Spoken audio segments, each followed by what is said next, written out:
Our today's guest is Beth Romanowski. She is the founder of the Bench Project, which we will talk about today in detail so you can understand the philanthropy of it and how amazing it is to support people and connections. So welcome, Beth.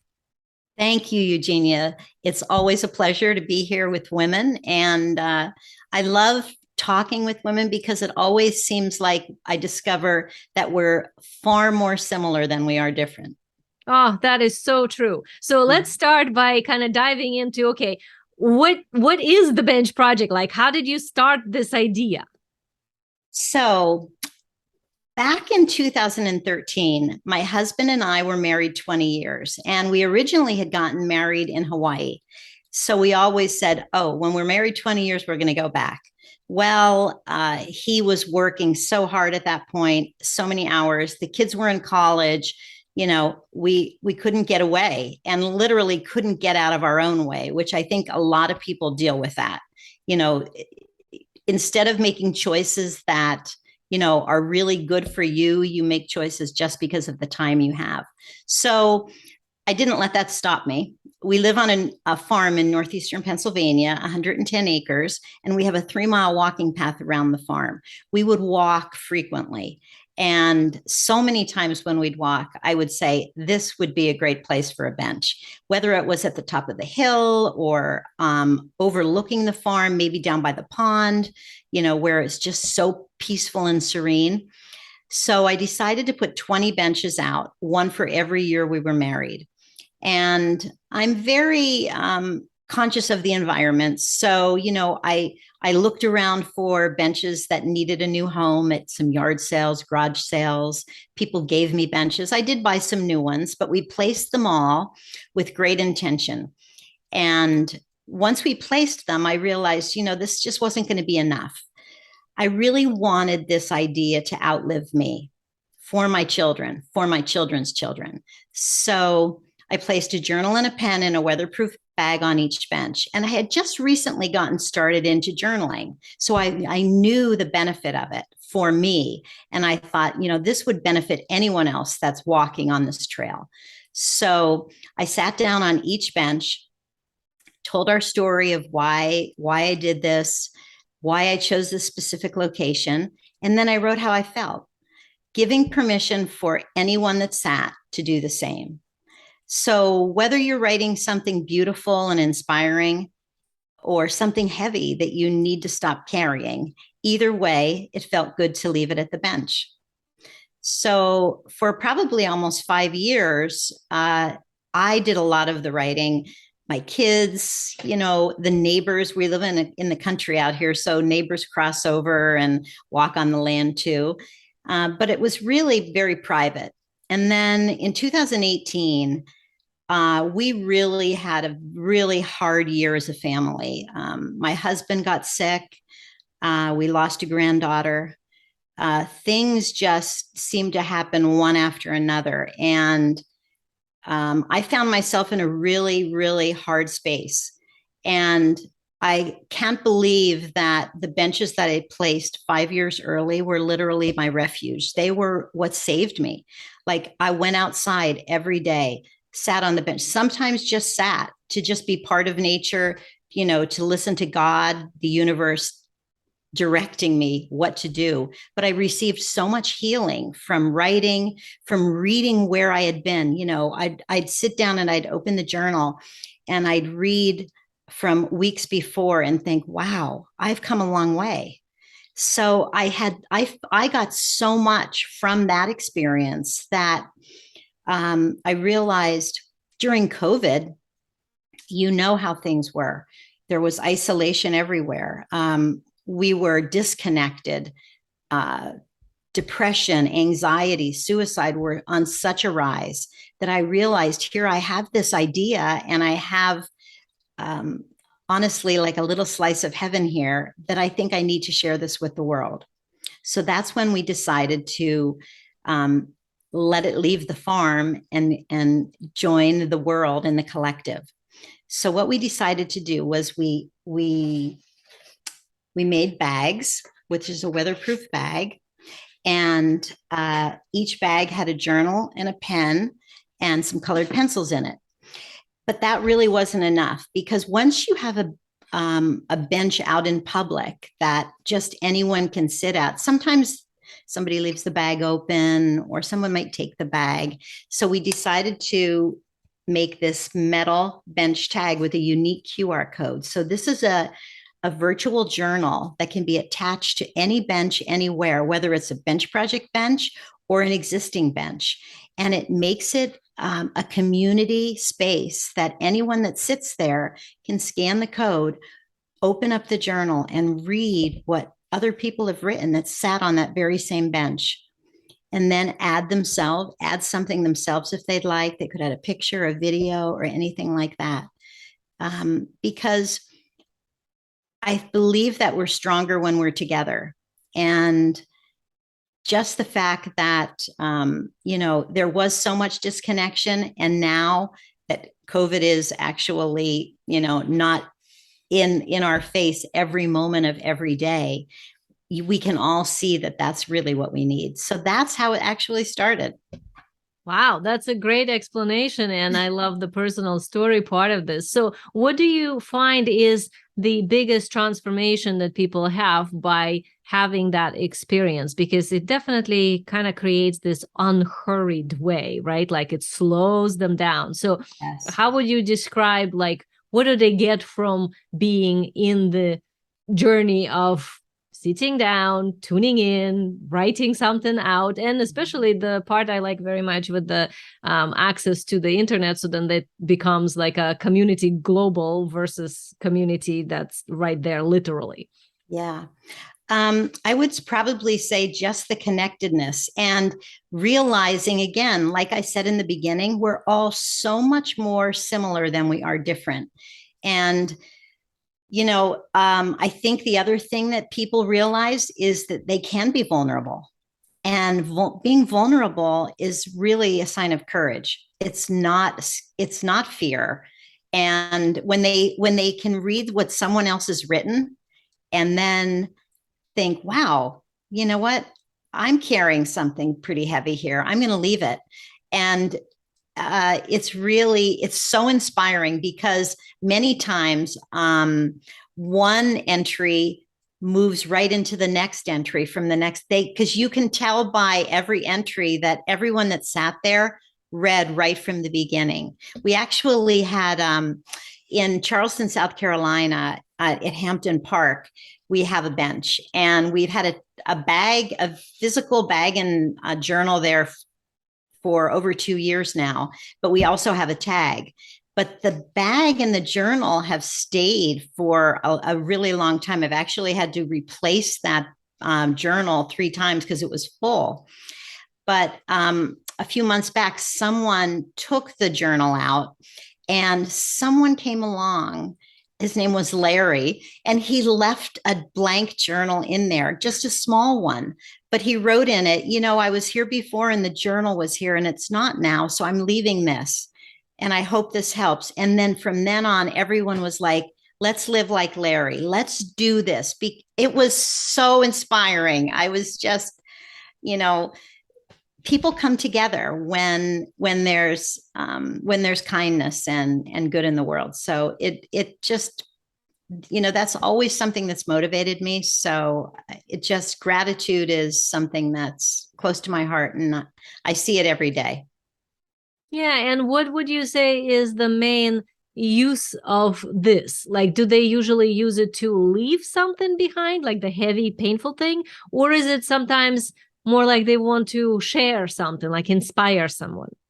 I would probably say it's a lot of inspiration.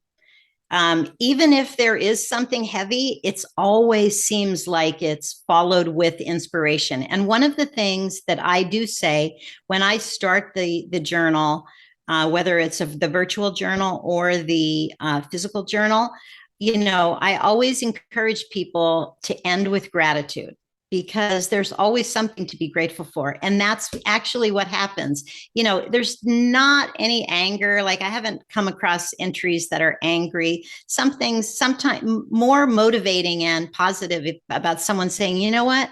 I'm encouraged today to do something different. This is where I've been, but I'm really encouraged to move forward. So yeah, it's a lot of positive, more than the heavy things. Mm-hmm. So now let's look a little bit at the business side of this, because you're the one who literally provides the structure for it, right? Like you have benches that people can purchase. You have this online community that I assume it's some sort of a gated website or something like that. So can you say a little bit on that? Like how does that work? So the Bench Project really has two parts. The one part is the nonprofit part, and then the other part is our business part. So on the business end, we have three different ways that you can get involved. So the first one is a community bench. So say you have a park in your area that you love to go and sit at, and maybe you have someone that has meant something really important to you in your life, like whether they're here or they're gone, but they've just been a really good human and you want to honor them. So you can contact us. We can get a bench ordered for you and get it placed in that park. And you can purchase that. You can also just purchase a tag if you'd like, and get some permission from the people at the park and attach that to the bench. So that's one way, but that's the community way that we're really talking about. The second way is the backyard bench. So family is really the key to communication, but also to what's moving forward in the world. I mean, if we create children that can communicate easily with themselves and with their families, then they're more likely to be the people like us right now. So having a backyard bench is priceless. Putting a bench in your backyard, having a bag, tag, and the colored pencils. So say you have a child and they come home from school and they're just, wasn't a good day. Go ahead, go sit out on the bench. Just take some time. And they sit out on the bench and they open the journal and maybe they draw a picture, maybe they write something, but it opens the door for communication with you and also with them, knowing that you don't have to keep things inside. I just think it's a very good way, for parents to allow kids to have an outlet. So that's the family bench. Plus, it's a legacy for, your entire family. Everybody can sit there and write. The third way is the love bench. So that starts at a wedding. So we have a bench that's beautiful. It has love scripted along the back, and it's wrought iron, and it's like a love seat. And you take that to your wedding. We design a tag specific for you, and it says the story of us includes you. And then what happens is at the wedding, the guests all sit down on the love bench, they scan the tag, and they either text something to your tag. They could do a voice text, they could do a picture, a video, and then it's yours forever. It's really like a more techie guest book and a high-end photo booth, but much classier. And then you take it into your backyard and it's there forever. So you have, a legacy that started the day you were married and then just continues on. So that's that part of it. And then let's talk about the nonprofit part. So, there's always somebody out there that really would love to do something for someone, but they just don't have the means. So right now we have a lot of people that have donated money to the Bench Project and to our 501c3, and that money is earmarked for benches. So all you need to do is send me an email, send me a video. Hi, this is whoever. I'd love to have a bench placed here because of this person. This is what they meant to me. And we'll go through all the process we need to do, get that ordered and get it placed. That just, warms my heart. Right now we have just placed two. I put one out in California at Elevate Addiction, which is an addiction center. And then we also just put one out in Missouri where a little boy tragically died this summer at summer camp. So yeah, so everybody has a story, and I'd love to be able to help people do that. Yeah, and it sounds like this kind of a expansion could happen into, like, I can see it in a hospital or in a hospice, or Yeah. like places where somebody's maybe like an elderly home where people kind of going through figuring out what their life is about now that they're completing it. Yes, yes. Mhm. So that's just it. This is where we are right now, but in the future, like I see my benches in hospice units, rehab centers, hospitals, Mhm. airports, universities, cemeteries, where people find stress and struggle. And then also in beautiful and inspiring locations like national parks, ocean vistas, Disneyland, where experiences and emotions both run deep, but also outside coffee shops, in parks, on streets, where people sit even just for a moment. Because taking that time, you know, uh, honestly, I say, when people say, what's the hardest part about this? And I always say, it's the first step, Mhm. sitting down, because getting people to know that, wow, the benefit they're going to get by just taking a little bit of time away from the stress of their life is really like the first step. Because once you do that, you're addicted. Wow. So Sure. this is very beneficial in the current lifestyle Yes. when everybody's running around all the time. And Yes. especially I like the idea of the family bench because, Yes. that gives a family means to kind of sit by maybe some vista they have or something, but to actually contemplate. Do you find that in today's society, a lot of times people forget to like tune into themselves and like you mentioned, connection with family, connection with the world, but it's also connection with the divine. It's also something Yes. bigger than them that I think a lot of times is very helpful in a time of crisis. And that bench moment Uh-huh. sounds like that would be exactly what they would need in that. Yes, that's exactly right. It's kind of interesting because I think about who I'm actually attracting in this, because I do believe that, my awareness and my energy is who I'm attracting. And it's obviously I am very much attracting people that are conscious of this, and they're like, yes, nature is so healing. You need to take time for yourself. You have to fill your own cup first, and once you can do that, then you overflow into everyone else, which is perfect. But a lot of people forget about that, but those people, they get it. So when I explain it, they're like, oh yeah, I'm on this. I love this. But then it's very interesting because I also get, I feel like this whole other group of people are also drawn to me energetically because they want what I have. They want that peace. They see that gratitude and they think, I'm missing something. And that's what I'm missing. Because, I'll say a lot of times when people come to the farm to walk, because we do open our farm up on the weekends to anyone that wants to come. And we do it for a nonprofit in our area. Like we'll work with um, Blue Chip, which is a dog rescue area, or Fork Over Love, which is to feed homeless people, different place. And people just donate a small amount and they walk. They can spend all day if they want. But it's interesting that some people will speed through and not stop at any benches. And I say, it's whatever you can get out of it. Then, if whatever nature gives you is what you need. But sometimes I think the people that speed are the ones that need to sit. But it's not in their timing. I know they've been drawn to me because of something though. So I know at some point they'll be back. Yeah. Do you have a pet bench? I mean, you mentioned the pet rescue there, and that's another good idea, right? Like family bench Yes. and the connection bench and the pet bench. That's a great idea.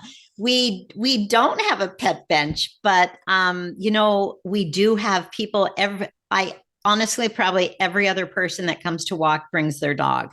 We have so many dogs that walk. So but I love the idea about a pet bench. Yeah, and I mean, pet's not gonna write in the journal, but there are a lot of people who want to No. commemorate their, Yes, pet that they love so much that they would, exactly. probably prefer that way of connecting. Yes, yes, for sure. Yeah. Well, great. So, what is the personal lesson that you feel like you had to learn to get to the place in your life where, like, you're right now leading this project, right? You're conscious about it, you want to deliver this to the world, but what did you have to learn within you to be in that place of generosity and gratitude and gifting this to the world? Allowing myself to heal because Mhm. on a whole, like if you were to say like, what is your superpower? I would probably, my awareness for sure, but also I've just always been a person that can let things go.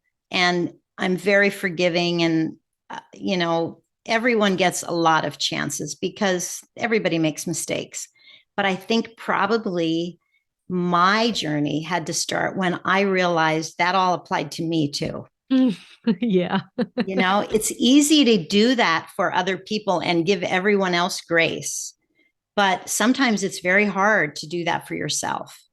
So I think when I found that grace for myself, then I really, that was like set me on fire because I thought this is what people need because everybody, especially women, we do for everyone.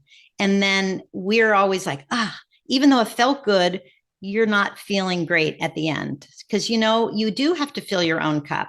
I always have said, when you're on an airplane and they say, well, when the oxygen falls, put it on yourself first and then help them because you can't give what you don't have.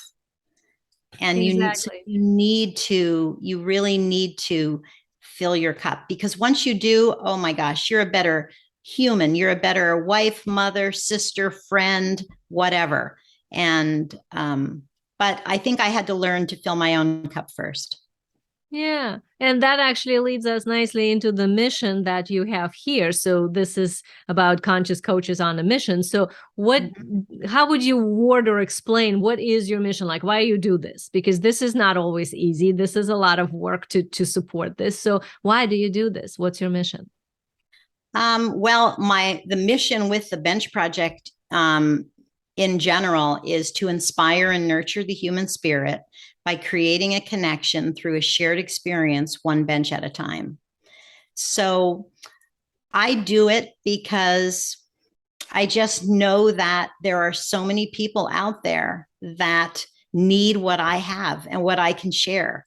And I think by being an inspiration to other people, they in turn inspire the next person and the next person and the next person. And it's a chain reaction. So I don't know, kindness counts, Mhm. mental health matters. All those things are so true. So, I think you can't you can't put a value on like the smallest little thing that you can do for someone, whether it's a smile or a hi or just paying for their coffee or anything. So um, I just do it because I think it feels good for me, and I know that it feels good for somebody else. And then in turn, everyone shifts. Everybody may not be in a space right now that allows them to get the benefits of the bench project because they just may be in a different spot, but at some point they will be. So when they do hear about this, they'll be like, I know this is for me. That's the point that they become part of my story. And that's really important. Yeah, this is great. And this is also the continuation of what you're saying, how when people read the previous stories in the journal too, that Mhm. helps them be part of the ongoing human story. Yes. Yeah. The Exactly. collective, we really are. We're all very connected. Connection makes us whole in all ways, in your small little family, in your extended family, in your neighborhood, and in the world. So, Exactly. Well, thank you so much, Beth, for being here and talking about it. So this is Beth Romanowski, the founder of the Bench Project. You can find all the information about the benches and how you can either purchase one or donate in thebenchproject.net. So is there any parting words that you would like to impart some wisdom on the audience as we complete? One of my taglines that just came out naturally was get outside to go inside. So I think that's what I would encourage people to do. Nature has so much to offer and has so much healing. And when we just open ourselves up, we can experience that. So get outside to go inside and come sit with us. Oh, that is awesome. Thank you so much, Beth. And all the links are in description in the show notes. So go check out the Bench Project and see if you'd like to have your own bench or if you'd like to contribute. Thank you. Thank you so much.